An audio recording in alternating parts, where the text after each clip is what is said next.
Halo, balik lagi ke channel Bunda Radit. Kali ini saya akan memberikan tutorial cara menonaktifkan status online pada Instagram.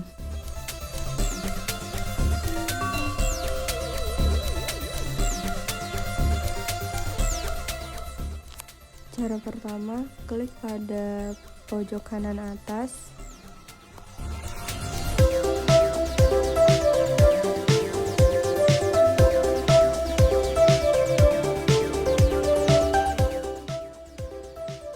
Klik pengaturan.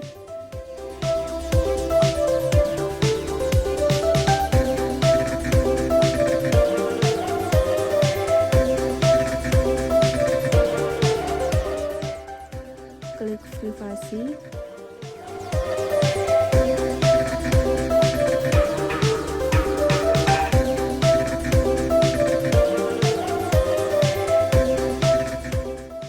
Klik status aktivitas.